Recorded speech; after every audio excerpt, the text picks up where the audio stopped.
হয়, ৰাজ্যৰ চিকিৎসা বিভাগত এতিয়া দেখা পোৱা গৈছে ভয়া লগা ছবি।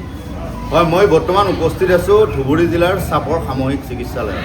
আচলতে চিকিৎসালয়ত যি এক্সৰে বিভাগ আছে, আচলতে এক্সৰে বিভাগটো এতিয়া বন্ধ হৈ আছে। মোৰ সহযোগী সামগ্ৰিক পৰিৱেশ দেখিবলৈ অনুৰোধ কৰিম। আচলতে এনেদৰে যি চাপৰ সামূহিক চিকিৎসালয়ত যি এক্সৰে বিভাগ আছে, আচলতে এক্সৰে বিভাগটো এতিয়া বন্ধ হৈ আছে। নিশ্চয়কৈ ক'ব লাগিব যি আচলতে প্ৰায় 3 মাহ ধৰি এই যি এক্সৰে বিভাগ আছে, এই এক্সৰে বিভাগটো এতিয়া সম্পূৰ্ণৰূপে এক্সৰে সেৱাৰ পৰা ৰোগীসকলে বঞ্চিত হৈ আছে আৰু এক্সৰে যি বিভাগ, সেই এক্সৰে বিভাগটো এতিয়া বন্ধ হৈ গৈছে। যি আচলতে ৰোগীসকল আছে, ৰোগীসকল আহি কিন্তু এতিয়া এক্সৰেৰ পৰা যি সেৱাৰ পৰা বঞ্চিত হ'ব লগা হৈছে। ইতিমধ্যে যি দুগৰাকী ব্যক্তি আহি এক্সৰে কৰিব আহিছে, তেখেতসকলৰ পৰা কিছু কথা জানিবলৈ চেষ্টা কৰিম। দাদা, আপুনি ক'ৰ পৰা আহিছে? মই শিলডাঙাৰ পৰা আহিছোঁ, ইছলামাৰীৰ ওচৰতে। মই চাপৰ হস্পিটেলত আহিছোঁ। আপুনি হস্পিটেলত ডক্টৰক দেখুৱাইছে? ডক্টৰক দেখাইছোঁ আৰু পেচেণ্টটোৰ নাম হকিমন বেৱা। তাই মানে অলপ চিৰিয়াছ হয়, তাতে বহি আছে। তো এইটোৰ কাৰণে কালিও ঘূৰি দিছোঁ, আজিও ঘূৰি যাব লগা হৈছে। কিহৰ কাৰণে ঘূৰি যাব লগা হৈছে? এক্সৰে মেচিনৰ যিটো ৰুম আছে, সেই ৰুমটো লক কৰা আছে। চ' সেইটোৰ কাৰণে আমাৰ ঘূৰি যাব লগা হৈছে। আমি ৰিপৰ্টটো ছাৰক মানে শ্ব' কৰিব পৰা নাই, সেইটোৰ কাৰণে আমি বহুত দুখিত।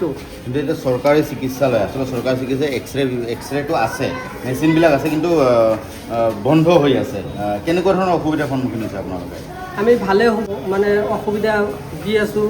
তো কালিও আহি ঘূৰি যাব লগা হৈছে, আজিও ঘূৰি যাব লগা হৈ আছে। তো আমি ডেইলি অহা যোৱাটো আমাৰ অসুবিধা হয়, গাড়ী ভাড়াও বহুত খৰচা হয়। তো সেইকাৰণে আমি যদি চৰকাৰী আমি সুবিধা নাপাওঁ, তেনেহ'লে আমি ক'লৈ যাম? আমাৰ তেনেকুৱা আৰু সুবিধা নাই। আজি প্ৰাইভেটত গ'লে বহুত টকা লাগে। আমি দুখীয়া মানুহ, আমি আহিছোঁ যে ইয়াতে আমি অলপ সহায় পাম, সেইকাৰণে আমি চৰকাৰী হস্পিটেলত আহিছোঁ। চ' আমি চৰকাৰক সেইটো অনুৰোধ জনাওঁ, যিমান মানে ৰুমবিলাক বন্ধ আছে, খালি এক্সৰে ৰুম নহয়, আৰু যিবিলাক মানে কাম বন্ধ হৈ আছে, যাতে মানুহে যাতে সহায় পায়, সেইবিলাকত আমি আশা কৰোঁ, সেইবিলাকত যাতে মানুহে কষ্ট নাপায়, কামত যাতে চবেই কামবিলাক যাতে কৰিব পাৰে ভালদৰে। এইটো আমি চৰকাৰক মানে জনাওঁ যে আমাৰ সেই চাপৰৰ বিভাগৰ এই হস্পিটেলত যাতে চবকে ভালদৰে মানে কামটো কৰি দিব পাৰে, সেইটো আমি চৰকাৰক জনাওঁ যে কৰি দিয়ক। মোৰ লগত আৰু এগৰাকী ব্যক্তি আছে। দাদা, আপুনি এক্সৰে কৰিব আহিছে? ক'ৰ পৰা আহিছে আপুনি? মই এই যে বহলপুৰ নাটপাৰাৰ পৰা আহিছোঁ। আপুনি এক্সৰে কৰিব পাৰিলে নেকি ইয়াত? এক্সৰে কৰিব নোৱাৰিলোঁ। কিয় নোৱাৰিলে? এক্সৰে ৰুমটো বন্ধ আছে, তলা লগাই থৈ দিছে।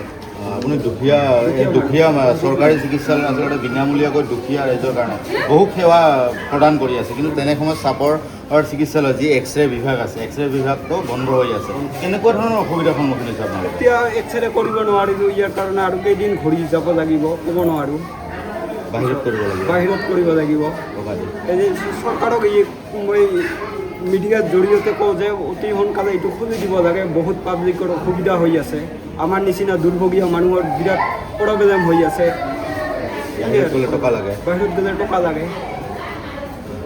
মোৰ লগত ইউজি আক্ৰাছৰ সভাপতিগৰাকী উপস্থিত আছে। মই তেওঁৰ পৰা কিছু কথা জানিবলৈ চাওঁ। আচলতে এই চাপৰ যি সামূহিক চিকিৎসালয়, আচলতে চৰকাৰী চিকিৎসালয় যি এই এক্সৰে বিভাগ, গুৰুত্বপূৰ্ণ বিভাগ, কিন্তু সেই এক্সৰে বিভাগটো বৰ্তমান প্ৰায় বিগত 3 মাহ ধৰি বন্ধ হৈ আছে। ৰাইজে কিন্তু বহুত অসুবিধাৰ সন্মুখীন হৈছে। কি ক'ব এই বিষয়ে? হয়, আজি চাপৰ হস্পিটেলৰ যি এক্সৰে বিভাগ আছে, আজি 3 মাহ ধৰি বন্ধ হৈ আছে। আৰু এয়া ভয়াৱহ ঘটনা আৰু দুখ লোৱা ঘটনা, কাৰণ চাপৰ অঞ্চলৰ যি দুখীয়া আৰু দৰিদ্ৰ শ্ৰেণীৰ লোক আছে, তেওঁলোক সদায় এই চিকিৎসাৰ কাৰণে আহে আৰু এক্সৰেৰ কাৰণে ইয়াতে আহে। কিন্তু আমি দেখিবলৈ পাইছোঁ যে আজি এক্সৰে বিভাগখন বন্ধ। কিয় এক্সৰে বিভাগখন বন্ধ ৰাখিছে? আৰু আমি বিভাগীয় কৰ্তৃপক্ষক দাবী জনাইছোঁ যে অতি সোনকালে যি এক্সৰে বিভাগ আছে, এই এক্সৰে বিভাগখন মুকলি কৰি দিব লাগে। লগতে আমি সদৌ বিলাসীপাৰা জিলা ইউজি আক্ৰাছুৱে 10 নং বিলাসীপাৰা বিধানসভা সমষ্টিৰ বিধায়ক জীৱেশ ৰায় ডাঙৰীয়াক দাবী জনাইছোঁ যে আপুনি অতি সোনকালে যি চাপৰ হস্পিটেল আছে, তাৰ হস্পিটেলত তদন্ত কৰি যি এক্সৰে বিভাগ, লগতে যিসমূহ বিভাগ আছে, সেই বিভাগসমূহ মুকলি কৰিব লাগে।